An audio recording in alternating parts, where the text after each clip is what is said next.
Good morning, everybody. How is everybody doing on this brisk Sunday morning? Good.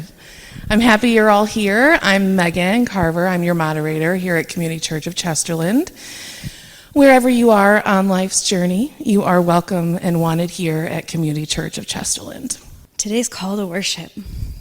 We gather today for a sacred purpose, to remember the love that surrounds us. God is always with us. We cannot fail. The love of God is here, and we song in channels of God's love. We take a breath in this holy moment, aware that the world stands on the precipice of change. We call ourselves to remember, Jesus said, I am always with you. Here in this moment, we are remembered God is with us. As we gather, find rest here today. Oh, dear souls, remember God is your rock and salvation. God is your fortress, you will not be shaken. The protection of God is here, and we are the conduits of God's protection. We let the light of God shine within us, shining through us, from us, as us, a beacon in the world. We live in the light, and the darkness has no power over us. The light of God is here. We are the full spectrum of God's light, and we are here to shine our light. Let us open the door to the divine presence in our hearts, quieting our minds in the womb of God's embrace. We come to peace beyond understanding. The peace of God is here, and we are instruments of God's peace.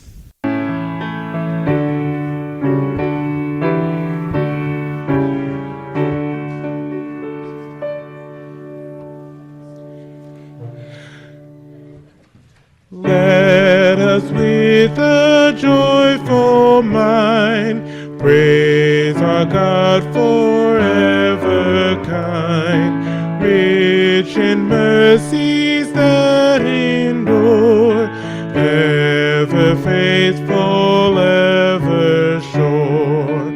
Now may earth was filled with light, through God's all-commanding might, rich with mercies that endure, ever faithful, ever sure.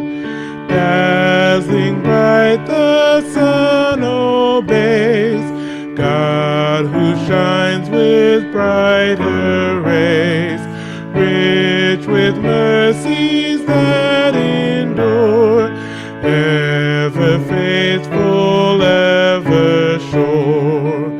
Stars and moon, the spangled night, all depend on heaven's light, rich with mercies that endure, ever faithful, ever sure.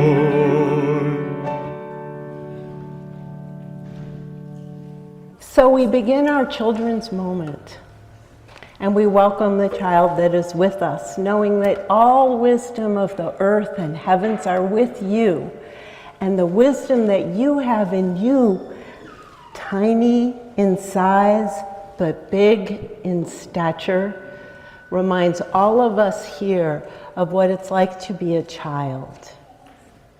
A child has the innocence before the world has come and brought its walls in. So the child looks at all things, everything, with great curiosity and wonder. Whenever I have my grandkids with me, I will be going at something in the kitchen, and they'll look at it from underneath in a whole new way that I couldn't even imagine. And so in this moment, let us bring into our hearts our own playful child. That one that was free from fear, that would explore and be curious about all things and all people. That part of us that is so innocent that our light is free to shine when we connect with that lovely, jubilant, joyful, fun, sincere child within us. And so imagining that all the people that walk the planet today are children, children of God. Let us in this moment bring all the children of God into our hearts. Imagine the light, the radiant light of God shining on each soul today, soothing their soul and aligning them with the greater truth that is way bigger than anything on this earth, the truth of love, the truth of light, the truth of God's goodness. May God's goodness be shed on all the children across the planet today, that be lifted into the light. May their worries be calmed, may their souls be restored, and may everyone find their way back to love. We give thanks for the children in us and in all. Together, let's say, Amen. Amen. And in the living Christ, we give thanks. Good morning. I'm Luann Gerhardt, and I'm privileged to have our moment in terms of social justice. So let me start this morning with words from Ed Meese, former U.S. Attorney General under Ronald Reagan. Months before he was sworn in, the Heritage Foundation provided incoming President Reagan a copy of the first mandate of leadership, setting out a bold agency-by-agency agenda. Now, 40 years later, conservative leaders have joined together again to prepare this compendium of policy fixes. Welcome to the next conservative revolution. And now words from Mike Lee, U.S. Senator from Utah. The next conservative president must dismantle the administrative state and return power back to the states and the American people. This publication is a blueprint to do just that. And the last words, on a little bit lighter note, is words that belong to Jon Stewart. Go ahead. He does have some incredible moments which just rock you to your soul, and this is one of them. He said last week, "I still believe in this country, the individuals of this country, power of change and organization. I still believe in goodness, and I still believe in competence."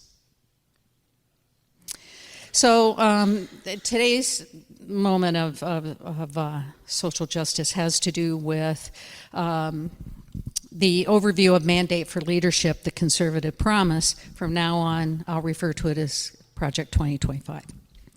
It has a long list of authors who have expressed consensus along 4 broad fronts. Number 1, to restore the family as the centerpiece of American life and protect our children. Number 2, dismantle the administrative state and return self-governance to the American people. 3, defend our nation's sovereignty, borders, and bounty against global threats. And lastly, secure our God-given individual rights to live freely and what our Constitution calls the blessings of liberty. First off, I'm going to confess that I haven't read every chapter of this tome. However, the chapters I have read contain a blanket theme from the Heritage Foundation: finger pointing, blame, shame, and solutions pointing to punishment, dismantling, eliminating programs, and attack. Let me just say that Project 2025 is fear-based, and from Dr. Heather Cox Richardson, she writes, I'm jumping around here a little bit.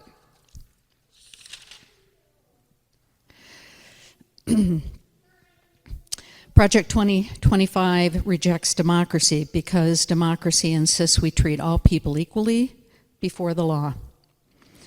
This flies in the face of Christian paternalism run by white men, that they, us, that are not white men, that they would do better if in a system where they were subordinate to white male leaders. So that gives you a little bit of background on this piece. The mandate, the project's first inception was published in 1981 and presented to the newly sworn-in Ronald Reagan. This is not new news, okay? This has been going on for decades and decades, and in fact, centuries. Centuries. Groups fueled by fundamental religious beliefs have been operating for this mandate for a long time. What I wish to share with you today in this social justice moment is how the United Church of Christ and its values and work are in direct opposition to these recommendations. And they are recommendations. It says mandate, but they are recommendations. You probably already know or can surmise how very different our beliefs, values, and work differ from Project 2025. But here are just a few. And I won't go through them all, but I have several of them here, but I'm going to pick out like 2 or 3 that ring most for me. Gender justice. Project 2025 encourages the federal government to pause all enforcement of Title IX, leaving survivors of discrimination and assault on their own. Our children will be put at a higher risk of all forms of abuse and the processes that assist them in seeking justice. This is word for word. Okay. LGBTQ plus rights, obviously defunding trans care. The VA will not be allowed to conduct abortions or assist with trans health care for their veterans. We already know that businesses can discriminate against LGBTQ plus persons without repercussion. Reproductive care and abortion, defunding Planned Parenthood, criminalization of patients and their caregivers traveling for abortions, abortifacient drugs such as mifepristone and methotrexate by mail, we'll no longer be able to do that, and possible coverage of contraception, IUDs, for example. Education, Head Start has been on the chopping block for decades since Lyndon Johnson's Great Society Initiative. So here we go again with federally funded school meal programs and summer meal programs for kids. The Individual Disabilities Act, previously known as 94-142, the Act of 1974, abolishing sexuality education in public schools, moving the USDA under the umbrella of Health and Human Services and Kennedy's oversight, mass deportations, detention camps. I mean, this is in there. If you read the document, it's there. Border enforcement, in healthcare, increasing work requirements to 20 and possibly 30 hours per week for Medicaid recipients, time-limited Medicaid. So the document is the blueprint for eliminating and destroying social protections and human rights that we have taken for granted for decades. We should all be familiar with what is buried in the document and be prepared to respond as a faith community. You can get Project 2025 for free as a PDF for searching for it. I encourage you not to purchase it or leave your personal information on Project 2025. The website, because it pops up, says give me your name and your address and yada, yada, yada. As they suggest, if you wish to read it, you can do what I did and print each chapter at a time, because it's huge. It's well over 900 pages. We have many programs in this congregation and then in the faith that have been put in place for many years to counter much of what we are seeing coming down the pike. Our reaffirmation commitment to full equality for all, Breaking the Silence Sunday, Human Dignity for Trans and Non-Binary Persons Resolution through the Synod, our Whole Life Sexuality Curriculum, climate change campaigns, and our own social justice work at this community, at this church. This is why John and I are here, is because of your social justice work. Honest. Advocacy for public education. The denomination does that. Being an anti-racist church. That resolution was adopted by UCC in 2003. In 2017, it voted to be an immigrant welcoming denomination as well. The list goes on. I mean, many of you know much more. I'm still doing research about the denomination and the congregation.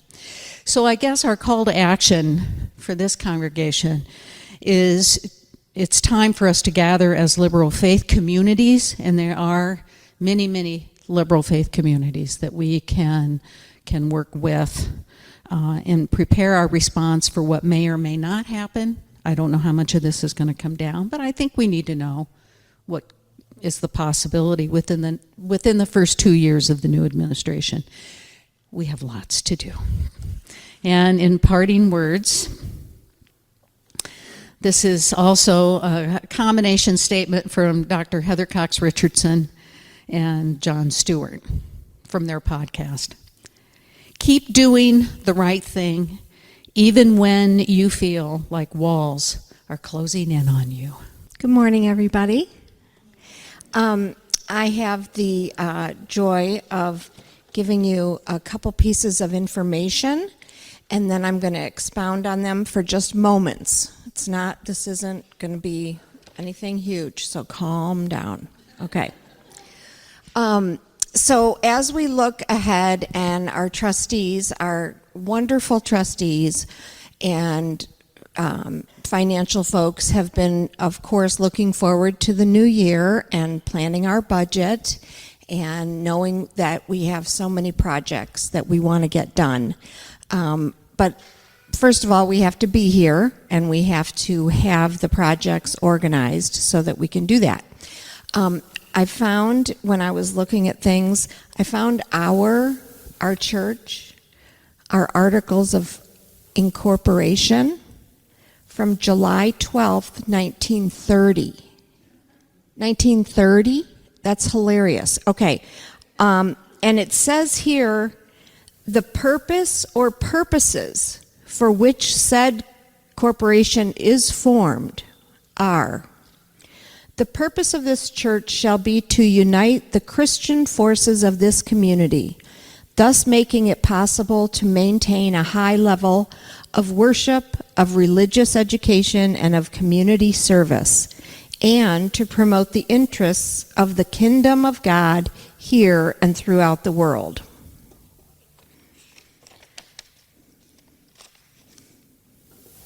Okay, it's continued without, just for the period. So there we go. So I think we know what they were thinking back in 1930, but we've actually been a church since 1819, and you might see one of these books around that shows a history of our church. It's hilariously written, by a typewriter, and like carbon copies and such, okay?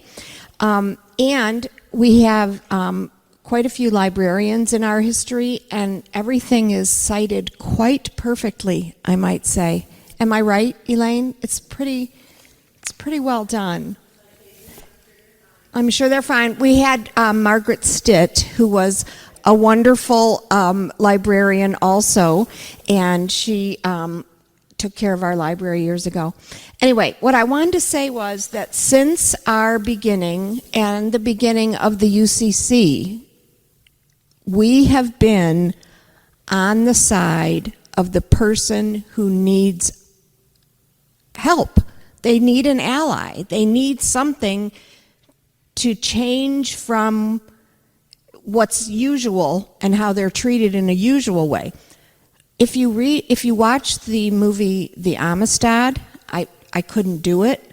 I tried to watch it. I couldn't watch it. But if you watch it, the lesson there is that the UCC is the group that took food to the folks when they were jailed. We helped with their legal fees. We were very, very involved in that, the church that has become the UCC, the United Church. So that's the part that we focus on, the United Church of Christ. So as far as history, this building, built in the late 50s, early 60s, and before, we were already very involved in social justice. We had women ministers before there were women ministers. We've had people who started the group Women Safe in our building. We've had people who bring us information like our social justice moments so that we can join in. I remember as a child, I never had a grape. We weren't allowed to have grapes because of the grape workers. And so we were what's the word? We were boycotting. And when you boycott something, you look at everyone else with disdain eating those grapes because you can't believe they bought those. But anyway, I'm just saying that during our church life, Megan even said one time she knew she was in the right place. She was a teenager. And do you want to tell that quick story about Reverend Holden and Dan Craig? Anyway, they got arrested down at the Methodist protest for LGBTQ. And Meg was a teenager, and she's like, oh my gosh, so we're supposed to do this in every part of our life, and we're supposed to be this person, even if we get, it was perfect little lesson for her. Poor David and Dan had to go to jail, but they were happy to do it, and they were proud that they stood with the people at that protest. And that's what we've been doing for all these years. Pride,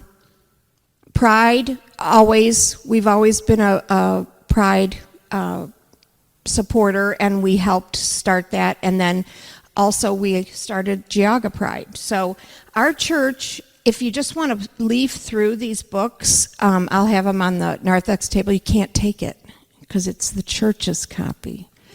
But you're welcome to look at it. And the reason I was looking through is because as we're looking at the budget and we try to see, what have we done over the years when it's stewardship time and it's time to ask people, can you pledge some money? It's awkward, right? We don't like to talk about money anywhere, especially at church where we're just taking care of each other. And then we have to remember about the bottom line anyway. There's a couple things we're going to be talking about in the next couple weeks, but on December 1st, which is Sunday, we're going to ask you what your pledge could be for the coming year. And we're going to ask you to be as confident as you can in what you can put there.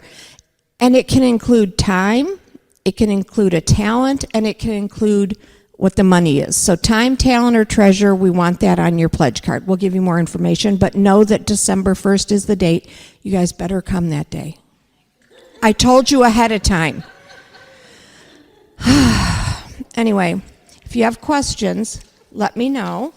And you'll hear more from Luann and I about the stewardship committee, but December 1st, let's keep that in mind.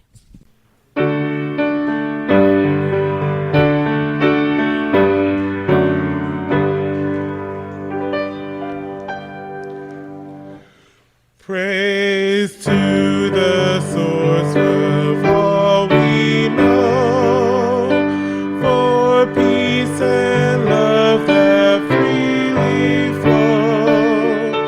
Praise to the wisdom deep and wise, whose truth and justice open eyes.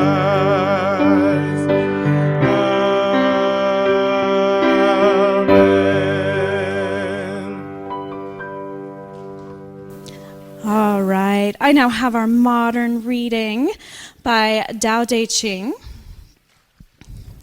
The ancient masters were profound and subtle. Their wisdom was unfathomable. There's no way to describe it. All we can describe is their appearance.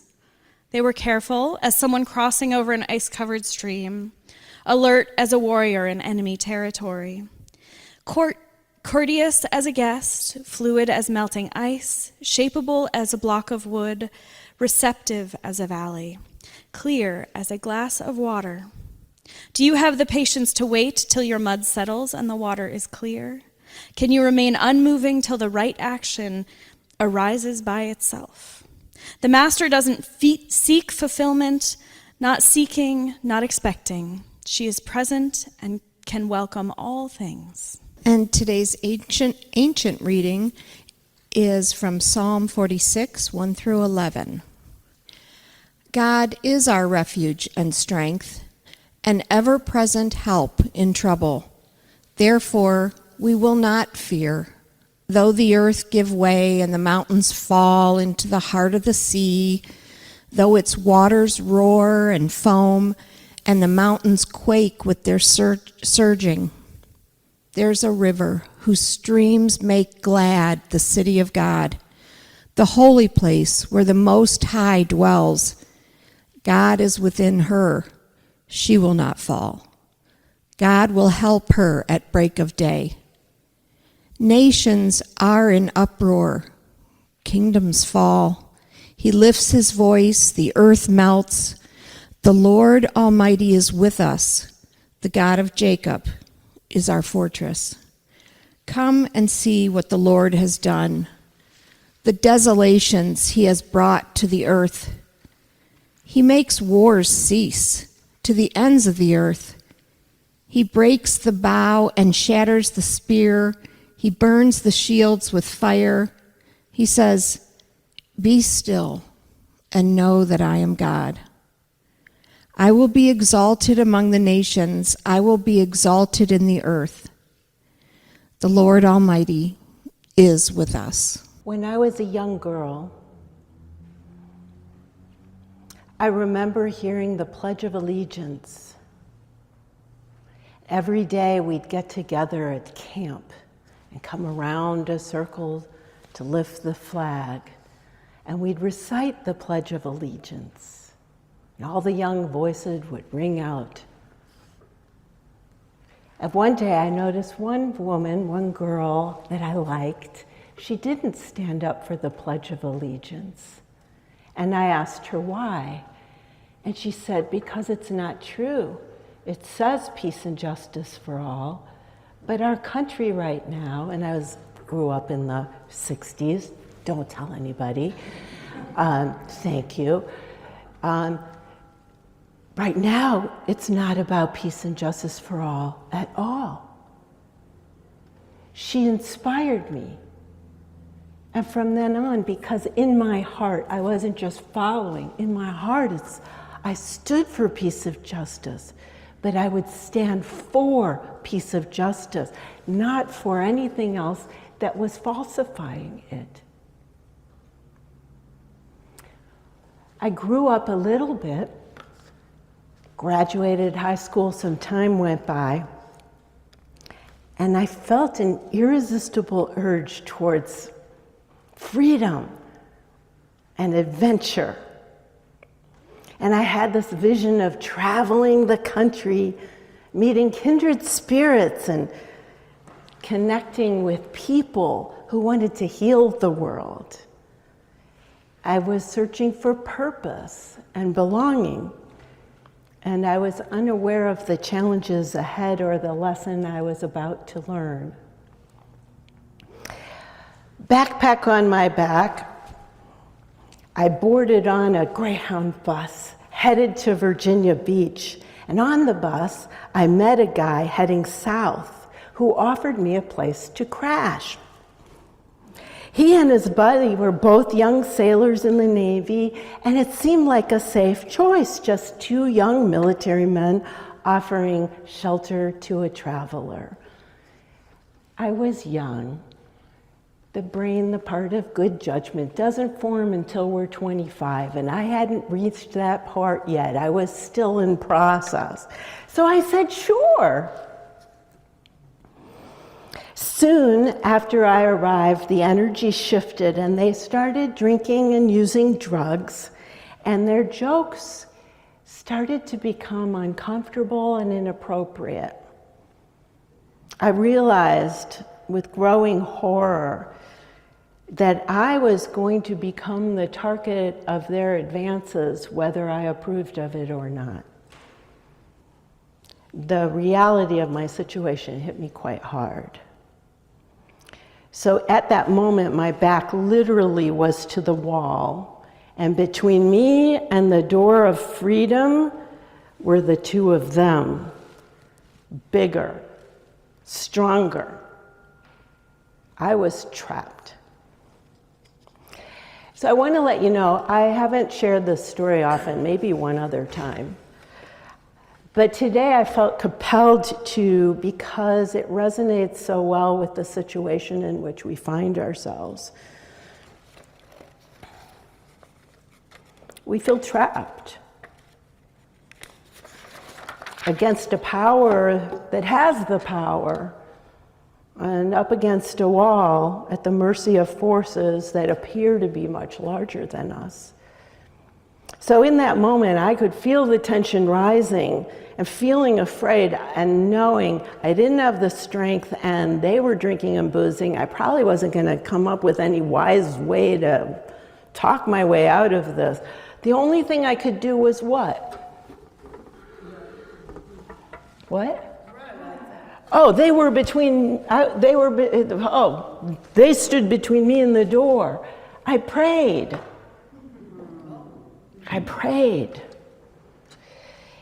And in that moment, I heard a phrase that I remembered from before.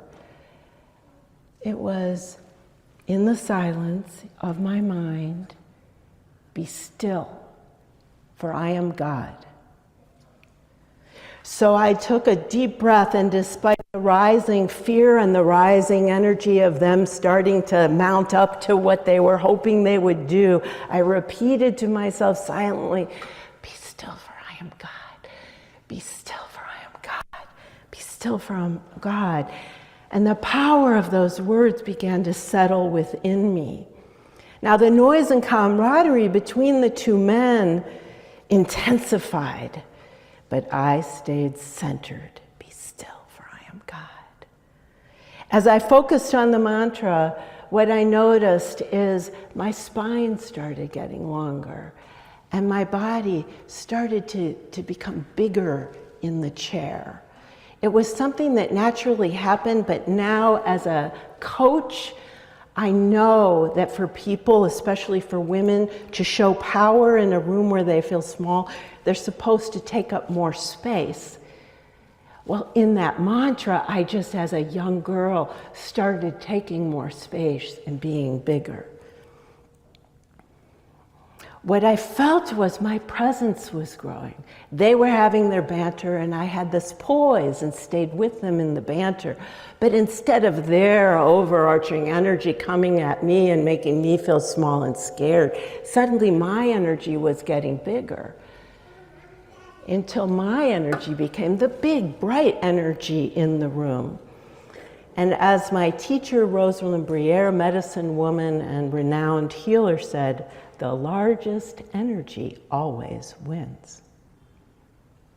As the night wore on, their excitement faded and the alcohol shifted from stimulating them to making them drowsy. One of them yawned, the other did too, and then slowly they both made their way to bed.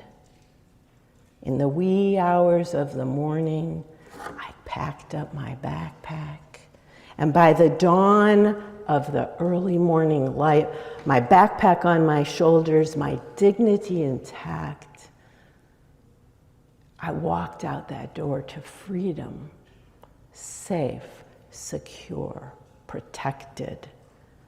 I was not just physically free, but I was spiritually empowered in a way that would stay with me for the rest of my life from that experience.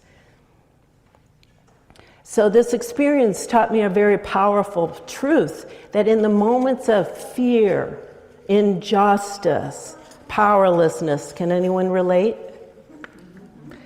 We have the ability to tap into a strength far greater than ourselves. Be still, for I am God. Be still, for I am God. Be still, for you are God. It's not just a phrase. It's a call to reconnect with a power that's always with us. It's always protecting us and reminding us, and I say this to all of you, the caretakers of our planet, I say it directly to you. You don't have to carry the weight of the world and the weight of these times on your own. There is a light, and that light parts the darkness. We're living in a time where people think it's very dark, but it's a time of intense transition. We are moving from old power structures that are having their last hurrah. We're moving to a new paradigm, both within ourselves and in the world around us. The fear and uncertainty we feel in the face of this change is natural. But living in fear only keeps us trapped in the old ways, the old patterns of struggle and strife. Instead, when we choose to stand for love, we elevate our spirits. We open our hearts and we create the space that's needed for new possibilities to emerge. We become that spark of light in the darkness. We choose love, not fear, and the path will be revealed.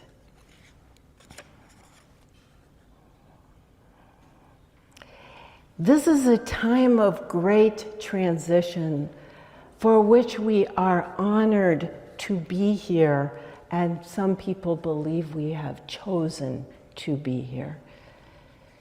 We talk about the light, but there is more light coming to the planet now than ever. How many people are aware of the solar flares? If you are, raise your hands. How many people are aware of the solar flares' effect on each of us? If you are, raise your hands. Thank you. So the solar flares, we are in solar cycle 25 right now, and it is much bigger than anyone imagined. What it is that there's solar flares and solar storm. If you look outside, it just amazes me. Everything from here to the rest of the planet would not be around, would not be alive if it were not for the sun. We know the effect of the moon on us. We know about the tides. But the effect of the sun is just as big.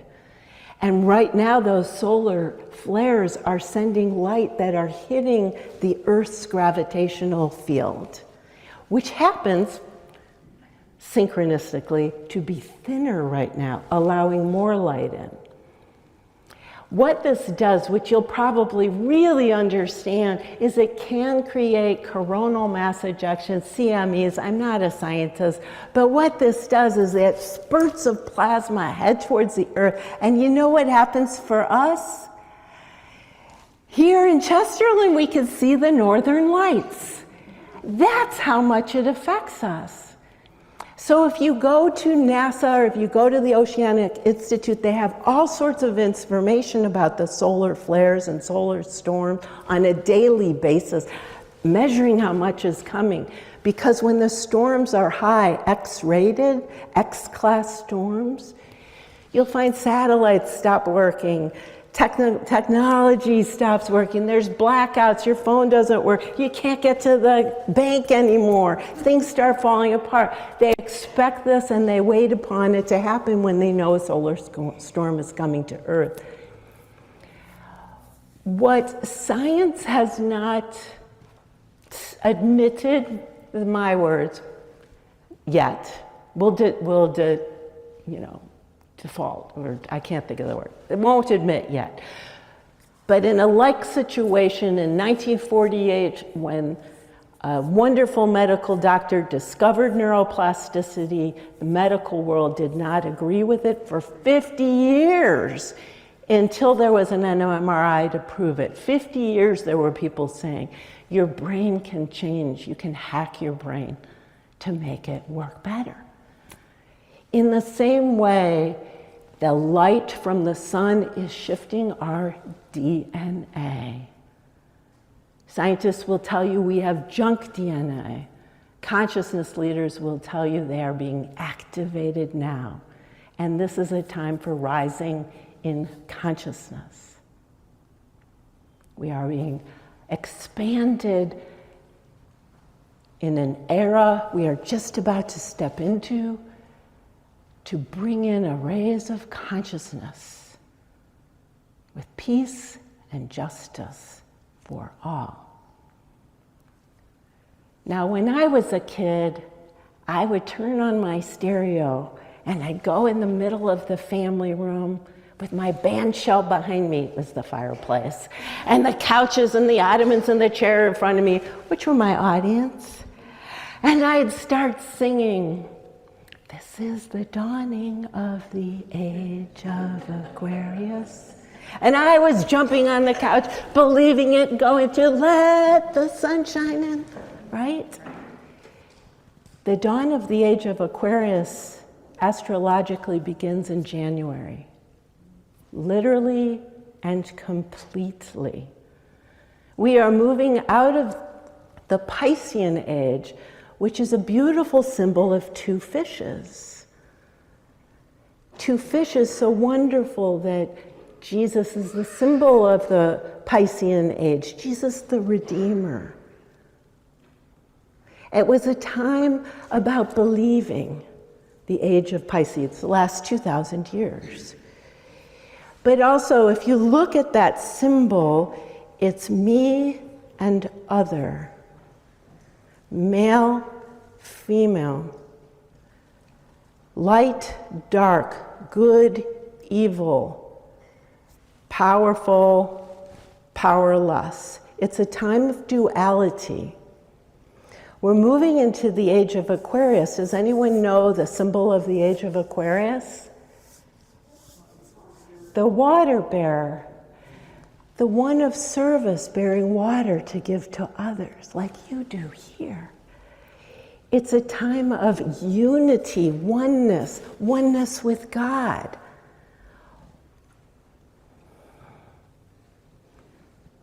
It's a time where we can come together in harmony and collaboration and love. I could go on for a really long time about the different planetary and cosmological cycles that are meeting at this time where you and I are in this now moment to start new cycles. It is, from what I hear by astrologer Pam Gregory, the most benevolent time of planetary and cosmological alignment in the history, in the written, documented history of our planet. So though the dark forces look, the old patriarchal system of power versus powerless is having its last hurrah, and it happens to be right now in November when there was an election. And they're taking the microphone and being loud, making sure you hear them, because around them the structures are falling apart. They will not be able to hold it up. The light is coming in, and you are getting help. You might not see it, but it's here at this time. Has anyone heard the phrases shifting from 3D to 5D? No? Well, in this time, we are in a time of the material plane, the third dimensional plane, where we learn from struggle and strife. And those who choose love, not fear, choose God, not fear, choose the light, will allow all this energy to lift them and to learn from ease and love and joy rather than struggle and strife. You've worked long and hard for this. And We are the ones bringing it in. It isn't easy. This isn't all rainbows and unicorns, but this is what is coming, and we are the ones to bring it in.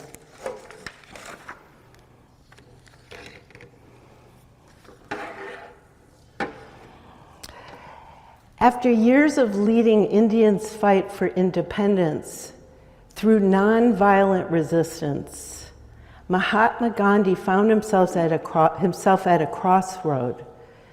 The country had won its freedom, but the people were waiting for him to tell them what to do next. So in other words, they had just raised the independent flag, but they were still bound as colonial British rule, which was horrible. They were treated horrible, and there were deportation camps and jails, and they were not free. So they finally got to the point, after a decade of hard work, putting the flag of independence. And everyone, his advisors, the people, even the British were like, okay, now what? And they looked to Gandhi with a sense of urgency. Gandhi didn't do anything, nothing. And they kept pressuring him, what are we to do? We need to know what to do. The flag is up. Where do we go from here? Gandhi didn't do anything. He withdrew. He sat in a stillness. He was waiting for that clarity, trusting the right direction would come. So for weeks, he remained in the silence, refusing to move until he received guidance. And when he got it, he knew to do the Salt Wars and led the country in one of the most beautiful, peaceful, nonviolent revolutions that led to the freedom of India. But he waited in the stillness for the truth as it would come to him and knowing the steps to take. He did not just run forward. He waited to know. In the same way that I found that strength and stillness in the face of physical danger, I understood there was something powerful there. Something that by centering myself, I entered into a flow of energy that was beyond me and bigger than me, and the energy took all the danger and made it right. And I was set free.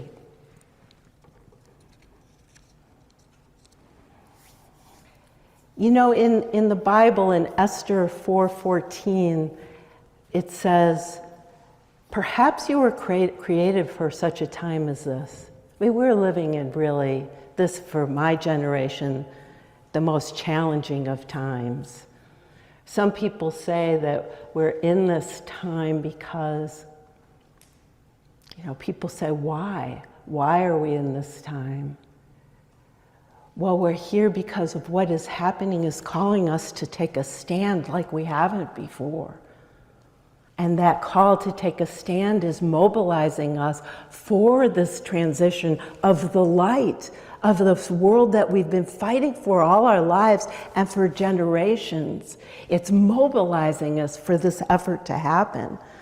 So choose love. It's here. Choose love, not fear.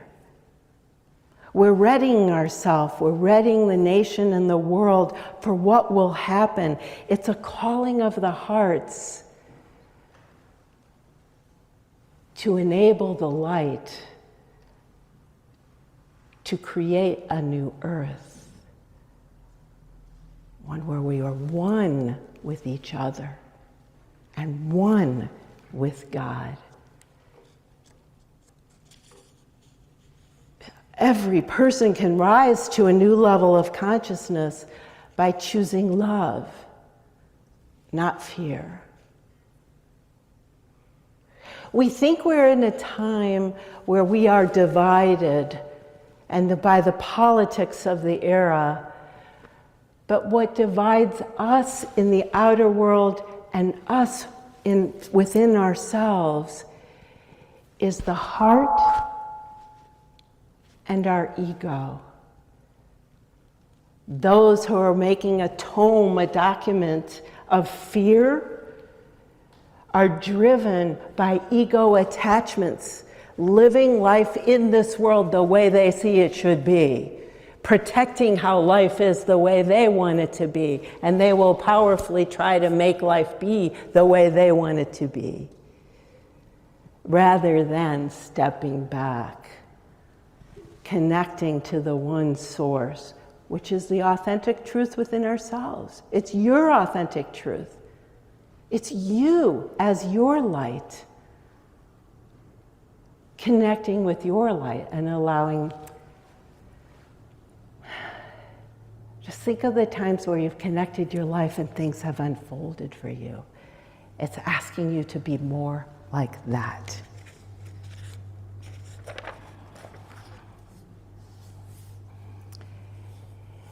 A dear teacher, Deanne Hampton, came to a local church and taught about lifting into this new consciousness. She was amazing. We would say, how do we teach other people? Deanne would say, there are no other. There is no other. We are one. She was extremely inspiring. Just this little blonde-haired pixie, so strong and energetic. Her voice sounds like a bird. You just wanted to listen. I just could have listened and listened and listened to her. It uplifted my soul. She taught us so much. And then she went back to her beloved home in Asheville, North Carolina, which, as you know, had to endure the worst storm in American history. So when Deanne was with us, she was teaching us about what we call living from the fifth dimension. In other words, living from love and raising our frequencies to be able to flow in life. And in that way, life responds in a flow where you attract like-minded people. And it's amazing how everything works out for you. When there are obstacles, there's patience, and then you see on the other side of the obstacle, oh, that makes sense, because with that obstacle, the outcome is even better. So living from the higher frequency allows that energy of the divine to express itself in our lives. It's like Trevor, there's a musician who sings, Trevor, he sings about two oceans, and one of them you could walk on water. That's this energy that we're being shifted into, this energy of light. And so Deanne was teaching us this. 2 weeks later, she's in Asheville, her beloved Asheville, the mountains of Asheville, worst storm in the history. There are mountains of towns washed away. Down the street, her Walmart gone, Aldi's gone, 2 gas stations gone, the Mexican restaurant, everything. And that's just the ones right near her. Everything gone. And you're thinking, oh my God, what happened to Deanne? Deanne lives from this frequency of light by she eats good food, live food. She starts her day running out in the mountains. She surrounds herself. Dan and I were talking, putting on our feed, we were talking about social media, but putting on our feed, what are we surrounding ourselves with? Are we surrounding ourselves with fear? She surrounds herself with the energy of love.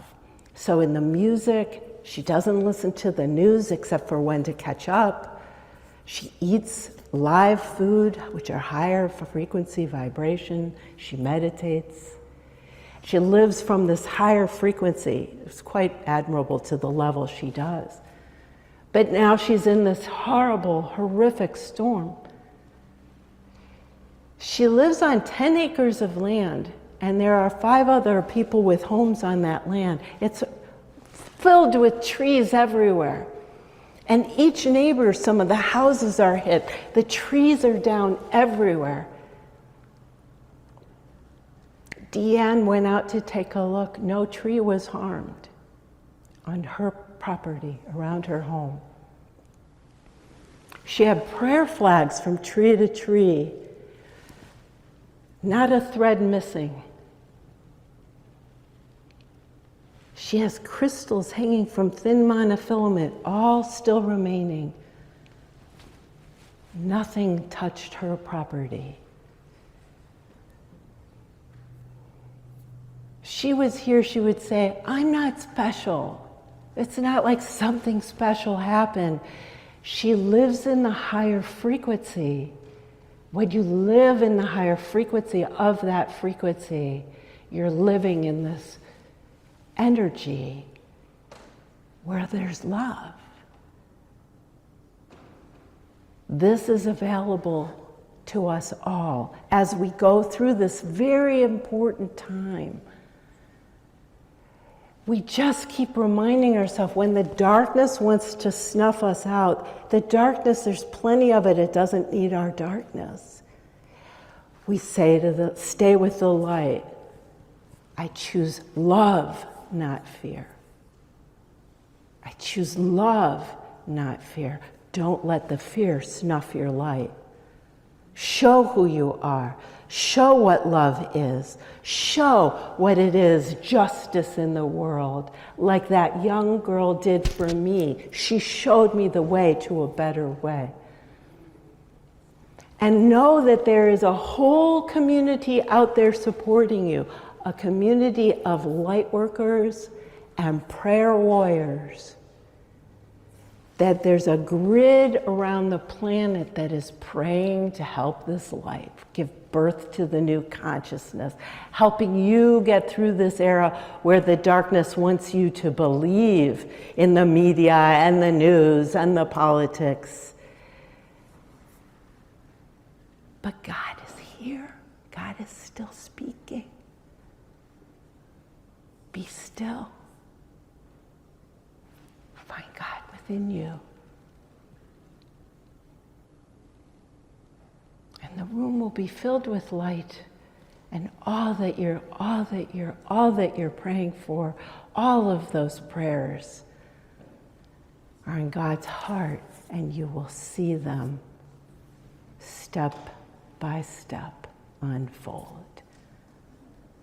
Thank you for your service. You have taken on a mighty task, but the forces of God are behind you, and you will see, step by step, the light shining brighter in the world. Much love and God bless.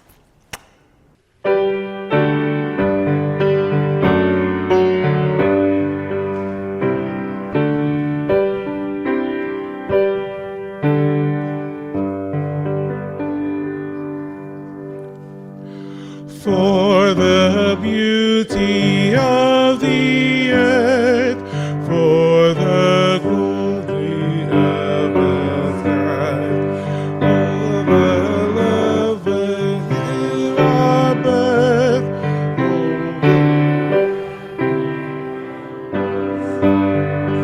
as the light.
light of God guides our way.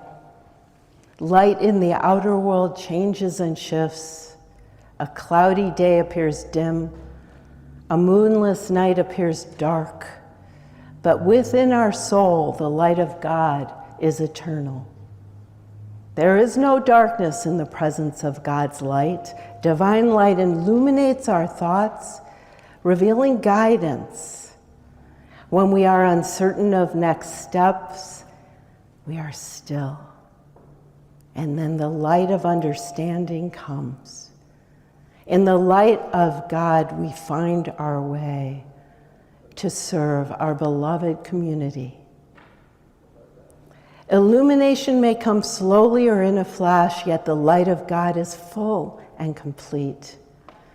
What we could not see before will become clear. What we could not know before is now coming into view. We go forward in confidence, knowing the light of God guides our way. From 2 Samuel, indeed you are my lamp, O Lord, the Lord lightens the darkness. May you be blessed in your walk. May you be blessed in your journey. May you be blessed knowing there is support for you, helping you. It is not all on you. God is with you. Amen. Have a beautiful, beautiful day and week.